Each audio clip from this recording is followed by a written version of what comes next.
the Hollywood Unapologetic podcast with Orlando Delbert, Filmmaking Essentials. Welcome back. Our world is currently experiencing a quiet but, profound revolution in how we find and consume information. It really is. This isn't just about new apps. It's a fundamental shift, especially for you, if you're deeply interested in how news is gathered, reported, and ultimately reaches the public. Absolutely. Into the increasingly complex, often challenging relationship between the rapid rise of AI-powered search tools and the traditional news publishing industry. It's a critical relationship to understand right now. It really is. It's a vital discussion for anyone, but particularly crucial if you're part of that new Hollywood generation considering a career in news gathering and reporting. What's truly fascinating here is that while AI undoubtedly offers immense potential to transform information access, it's also presenting what many in the established journalism world are calling an existential threat. An existential threat. That's strong language. It is, because we're observing AI overviews fundamentally altering not just how information flows, but critically how it's monetized, creating a massive disruption for content creators. Okay, so let's dive into this core concept. What's driving this disruption? It's primarily what we call clickless search or zero-click searches. Exactly. That phenomenon is largely driven by features like Google's AI overviews and AI mode. Right. Precisely. Think of AI overviews as Google's direct answers at the very top of your search results. Okay. Instead of just giving you a list of links, it summarizes the information right there on the page. The idea is to reduce your need to click through to an original source. Makes sense from a user perspective, maybe. Potentially. And while these overviews often include referral links back to the publishers, the significant trend we're tracking is a sharp increase in zero-click searches. Zero-click. So that's when users get their answer directly from the AI summary. And don't click on any of the search results below it. They just take the summary and leave. And the impact on website traffic has been dramatic, backed by some stark data. It really have. SimilarWeb reports that traffic to the world's 500 most visited publishers has plummeted a staggering 27% year-on-year since last February. 27%. That's huge. It's massive. That's an average of 64 million fewer visits per month. Imagine the scale of that decline. Wow. And we're seeing specific jarring examples. Mail Online, a massive publisher, reported a 56% decrease in click-through rates for their top-ranking keywords when AI overviews were present. 56%. Chegg, an online education company, saw a 49% decline in non-subscriber traffic. But it gets even tougher for niche sites. The smaller players. Yes, like independent travel, food, and DIY blogs, some of whom have reported losses up to 90%. 90%. That's devastating. It is. Take the truly poignant example of the Planet D travel blog. They reported a 90% drop in traffic during Gemini's initial rollout. This led to staff layoffs and ultimately the shutdown of their entire website. After years of building it. Exactly. The founders felt a profound sense of betrayal after building something for 16 years, only for it to be gone in 6 months. If we connect this to the bigger picture, this isn't just about lost clicks. It's a staggering $2 billion annual ad revenue hole for the entire publishing industry. $2 billion annually. That feeling of betrayal is completely understandable when you consider the perspective of a former senior Google executive who reportedly stated that giving traffic to publisher sites was merely a necessary evil for Google. A necessary evil. Ouch. Their main aim, it seems, was to get people to consume Google services directly.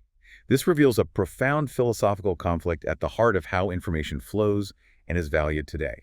But this raises a crucial question. What is the true cost of this information extraction? Matthew Prince, CEO of Cloudflare, shared some critical data on the changing ratio of pages crawled to visitors referred. This ratio is key. It really is. A decade ago, Google's average ratio was 2.1, meaning for every 2 pages it extracted information from, it sent 1 visitor back to a publisher. Pretty fair, maybe. Seems reasonable. 6 months ago, that ratio had already climbed to 6.1. Today, Prince reports, it has jumped to an astonishing 18.1. 18 to 1, so 18 pages crawl for every 1 visitor sent back. Exactly. And for other AI models, this disparity is even more extreme. OpenAI's ratio went from 250.1 to 1,500.1. 1,500 to 1. While Anthropic's skyrocketed from 6,000.1 to a staggering 60,000.1. 60,000. That's almost unbelievable. What this tells us is that AI companies are taking exponentially more content and giving less, much less, in return. It's a massive imbalance. But the story doesn't end with technology. What's truly fascinating is how you, the users, are fundamentally changing your own information habits. That's right. We're observing a growing perception that Google Search's traditional utility has degraded. People are noticing. They are. Users are increasingly complaining about ads dominating search results and a proliferation of AI-generated content that is often low quality or even inaccurate. Yeah, I've seen some of that. As one user bluntly put it, AI summaries are based on terrible blog spam articles that their AI then misunderstands half the time. This growing frustration is driving a significant behavioral shift in how people look for information. This shift has led to some surprising rises in alternative platforms for search. Many users are now actively adding Reddit to the end of their Google searches. Ah, yes, the Reddit suffix trick. Some have been doing this since as early as 2014, specifically to find more accurate, human-curated information and discussions. Looking for that human element. Many report trusting Reddit communities for everything, including staying informed about world events. Now, we should acknowledge that user-generated content certainly has its own potential for inaccuracies. So it's not perfect. But the perceived value of genuine human interaction and diverse perspectives is clearly winning out for many. And then there's TikTok. There's an intriguing trend of some younger demographics turning to TikTok for search. TikTok for search. Really? It sounds counterintuitive to some, yes. This is despite strong skepticism from others, who dismiss it as worse than PragerU, or a source for brain-rotted teens and kids. Strong opinions there. Very. But I recently heard an anecdote that really underlined this. Someone was in a group discussion, and when a topic came up, they pulled out their phone, and everyone naturally assumed they were just Googling it. Standard procedure. Right. A few minutes later, they showed a TikTok video on that exact topic. It just goes to show how ingrained it's becoming. Even the VS Code team, a software development tool, has a TikTok account, showcasing its diverse use cases beyond just entertainment. That's quite a shift. And what's particularly noteworthy here is the increasing traction of dedicated AI-powered search engines like Perplexity and GigaBrain. Yes, these new players. They specialize in offering AI-summarized results, often with very specific features like a Reddit mode, which specifically summarizes discussions from Reddit. So if we pull back and look at the bigger picture, this signifies a fundamental change in user behavior, moving away from broad web searches towards platforms offering more curated, community-driven, or directly summarized content. Okay, so the landscape is shifting, users are adapting. But here's the thing. Publishers are not passively accepting this new reality. They are fighting back with a multi-pronged approach to adapt and survive. They certainly are mobilizing. As Times COO Mark Howard outlines, publishers essentially have three options.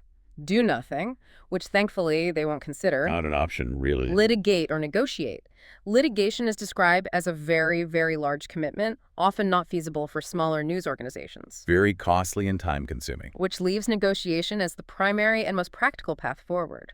What's complex about these deals is balancing monetization with protecting intellectual property rights and ensuring AI models use their content responsibly. It's a delicate balance. We're already seeing emerging licensing models, including data as currency deals where AI companies offer analytics in exchange for content access, sometimes with additional flat fees. Interesting wrinkles there. Perplexity AI, for example, launched a publishing program in July 2024, which offers revenue sharing based on the number of a publisher's web pages cited in AI-generated responses. So a direct link between citation and revenue. Exactly. Yeah. So if you're thinking about a career in news, understanding these evolving financial models is critical. Absolutely essential. And beyond legal and business negotiations, new technical frameworks are also being developed. Tech solutions, too. Yes. For instance, the IAB Tech Lab has proposed something called a Publisher LLM Ingest API. Think of this as a direct data pipeline where publishers can explicitly price and bid for their content to be used by large language models, or LLMs, like those powering AI search. Okay, so more control for publishers. That's the goal. This allows publishers to monetize their material through various options: a per-query rate, a rate per token, content rates per article or report, even subscriptions, and dynamic pricing bidding for premium content. Lots of different models. And all of this is secured with partner key authentication and rate limits so publishers have control. There's also the cost per crawl, or CPCR, framework. This allows publishers to monetize content whenever it's crawled by AI bots. Getting paid for the crawl itself. Right. It offers a transparent, auditable system for tracking and billing those crawls, with tiered pricing based on content value, crawl frequency, and even the type of bot. These aren't just technical details, they're the new battlegrounds for intellectual property. Definitely. And publishers are also profoundly adapting their SEO, that's search engine optimization, and overall content strategy. Adapting the content itself. Exactly. This involves something called answer engine optimization, or AEO. It's all about formatting content to be as friendly as possible to AI search. How does that work? Well, this means putting short, clear answers right at the top of pages, using specialized code called schema markup, like FAQ page, how-to, and article schemas, to help Google better understand their content, and writing in plain, simple language. Making it easy for the AI to grab. The advice is clear. If Google is going to show an answer, make sure it's your answer. But it goes further than just formatting. Publishers need to go beyond what AI can easily summarize. Adding value AI can't replicate. Precisely. By creating truly expert content, using first-hand examples, and adding unique value like custom tools, downloadable templates, or community features. The focus here is on experience, expertise, authoritativeness, and trustworthiness, what's known as the EEAT framework. This provides a depth AI simply can't easily replicate. Another crucial strategy is directly circumventing click loss by building much stronger, direct audience relationships. Building that direct connection. Meredith, a major U.S. publishing giant, for instance, achieved revenue growth by significantly increasing their direct visits rather than relying solely on search. Interesting. How? Their strategies include starting newsletters to cultivate a loyal readership, massively increasing their social media presence, especially through short-form video on platforms like TikTok and YouTube Shorts, and using retargeting ads to bring back previous visitors. So, multiple channels. They're also intensely focused on improving user experience to keep traffic on their sites longer through lightning-fast loading times, simplified layouts, mobile optimization, and smart internal linking. Making the destination worth staying at. Exactly. It's also worth noting the limitations of some traditional protections. For instance, basic robots.txt files, which are essentially polite requests to web crawlers, are often ineffective against many AI crawlers. They just ignore them sometimes. Because they are not legally binding, and some AI companies have unfortunately been observed circumventing this protocol, continuing to scrape content regardless. More sophisticated tools are needed. Like what? This is where web application firewalls, or WAFs, offer a more robust defense. Sure. Imagine a WAF as a bouncer at the digital door, actively detecting and blocking unwanted AI bots based on their digital fingerprints, like IP addresses or user agents or suspicious behavioral patterns. A smarter gatekeeper. Right. WAFs can even redirect blocked bots to a content access rules page to educate the bot operators on legitimate access options. We're also seeing innovative projects like NLWeb, Microsoft's open source initiative. This aims to integrate conversational AI directly into websites using structured data. AI embedded directly on the site. While it has advantages like not requiring traditional crawling and growing ecosystem support, it currently lacks built-in analytics and direct monetization frameworks. However, it can be combined with those LLM ingest APIs we discussed for monetization. So, potentially part of the solution mix. For you, considering a future in news, understanding the spectrum of defense and integration strategies will be key. Absolutely vital. Which brings us to a fundamental question. As we navigate this AI-driven future, we must consider what AI simply cannot replicate and why quality, human-driven journalism remains absolutely vital. Indeed. AI cannot go into the courtroom or interview a defendant behind bars. No, we can't. It cannot meet with the grieving parents of the latest school shooting victim, cultivate the trust of a whistleblower, or brave the front lines of the latest war. These are uniquely human capabilities. Foundational to meaningful, empathetic journalism. It's not just about data points. It's about the nuance, the empathy, and the ethical judgment that guides a reporter in choosing which story to tell and how to tell it, qualities AI simply doesn't possess. And critically, AI has a fundamental dependency on human-created content. Without access to high-quality content that provides an accurate portrayal of reality. The stuff journalists produce. Exactly. Without that, the foundational models that fuel machine learning and generative AI applications of all types will malfunction, degrade, and potentially even collapse, putting the entire system at risk. So AI needs quality journalism to function properly. Desperately. Journalism is particularly valuable to generative AI search because it provides real-time information, context, fact-checking, and human language. This constant influx of new, timely, human-generated data is crucial for improving the quality of foundation models and combating bias, misinformation, and spam. This also highlights the particular importance of local journalism. For localized search queries, community issues, and detailed government information, local news is indispensable. Absolutely critical for local context. If local journalism disappears, the accuracy and relevance of AI search results for these vital areas will dramatically decline, leaving a significant void in our information landscape. A huge void. Ultimately, the news industry must unite to demand frameworks that benefit journalism in the public interest, rather than solely corporate profit. It needs collective action. The only way journalism will survive is to double down on its journalists, because attempting to replace them will only hasten journalism's demise with profound ramifications for democracy both in the U.S. and around the world. Into the profound challenges and proactive adaptations facing news publishers in this rapidly evolving AI-driven landscape. It's a complex picture. This is clearly not just a technological shift, but a fundamental redefinition of information's value and distribution.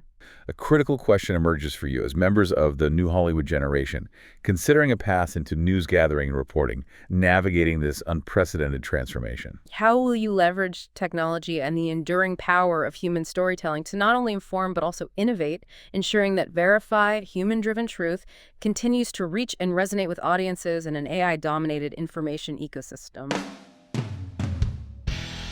You can find more insights on navigating the entertainment industry and achieving success in Orlando Delbert's work, including his book, Pollyanna's Tear-Soaked Battlefields of Hollywood, a survival guide against the cynicism and the hypocritical, and of course, the Hollywood Unapologetic platform. And always remember, you are the key to your own success. You are the new Hollywood generation. Be informed, be prepared, and most importantly, be great. That's it. Be great. Good luck out there. See you next time.